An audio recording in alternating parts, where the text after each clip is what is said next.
Ronda Rousey on her YouTube channel confirmed that at Extreme Rules she pitched using thumbtacks and she was turned down because they are now banned by WWE.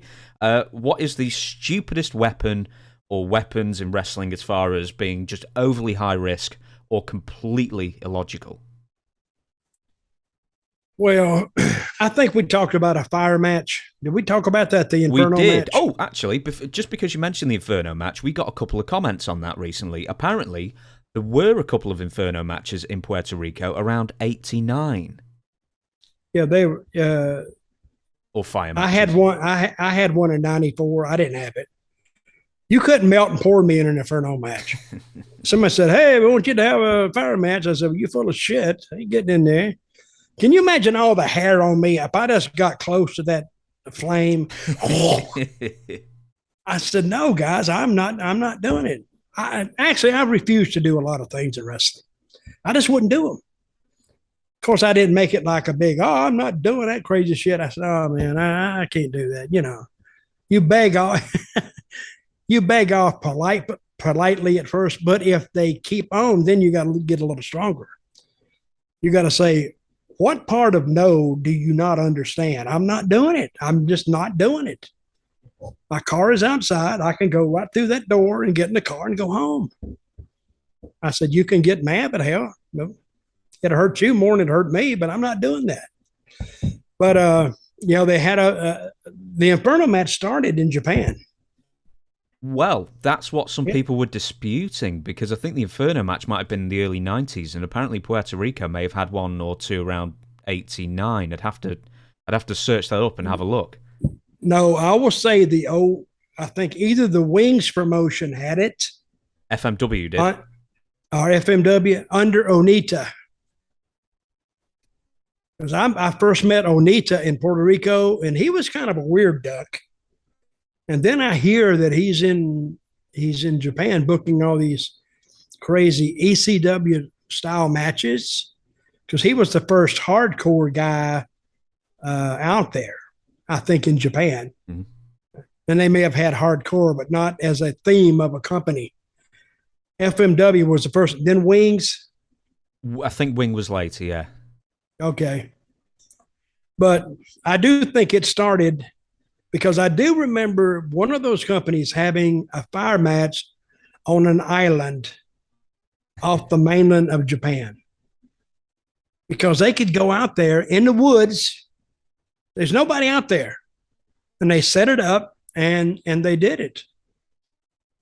I mean, you hear such crazy stuff out of Japan, but that's what I heard. And then they filmed it. But I think that was under, who was the Japanese guy just out of Inoki? Yeah, and I'll tell you exactly who it was. It was Antonio Inoki versus Masa Saito, and I know that because I researched that particular match for a video I did on the life of Inoki on the James Romero channel, the brand new YouTube James Romero channel, that you can link on the other two, this channel and the other one, which was a great segue. And yes, Saito nearly got blinded because he ended up going face first in this. So it wasn't like a ring of fire or anything. It was just like a torch. Like a big burning torch that was lighting the night sky. But yeah, it was on an island as well. Okay, you're talking about the worst gimmicks that I've ever seen in matches? No, not in matches. I'm talking just weapons, like the stupidest weapons you've ever seen. And I'm not talking like an inflatable shark or something like that. But, the ones that these idiots use, like thumbtacks or glass or light tubes or something like that, where you've just looked at it and thought, one, it looks terrible, and two, that would really, really hurt. Well, they used to bust these fluorescent light bulbs over guys' heads, but they didn't know the health effects of that because the gas in it, very, very unhealthy. And if you breathe it, enough of it, because right when it pops, that gas is everywhere. So if you get a good whiff of it, I've read that it can cause cancer. It can do this. It can do that. I've been in matches where they had barbed wire, had a cage, tacks. They didn't have it on fire, but they threw fire. They did everything. And I'm thinking, what's left to do? I mean, my God, guys. I mean, you put it all in one match. But why that happens is there's one guy independent guy. One guy wants to go down and he wants to be famous. So he puts all these matches together.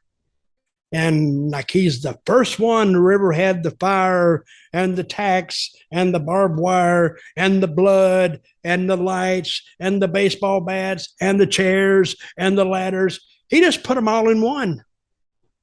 So they go in there and try to figure this. And the people sit out there like this, like, oh, well, we've seen that shit before.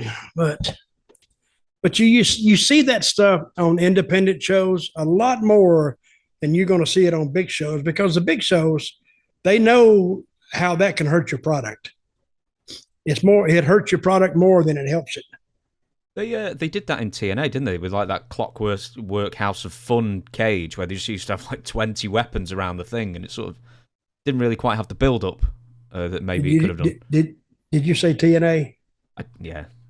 I don't remember it. Traumatic. I wasn't drugged up and doped up to where I don't remember it. I just don't remember it because I care not to remember it. I mean, it started out as a great idea, but over time it got corrupted because they were looking to draw ratings and they weren't patient. And I think they thought some of my ideas were too old-fashioned. And at the time, they may have been. Maybe they didn't have that time. But they should have told me that, but they didn't. But anytime, what they call that is you hot shot it. A hot shot is called, well, we need something. Oh, let's do this hot shot, boom, and we'll come back. And that works sometimes. But, and this is my old saying, it's not what you do initially. It's what you do on the second go around to make it the story.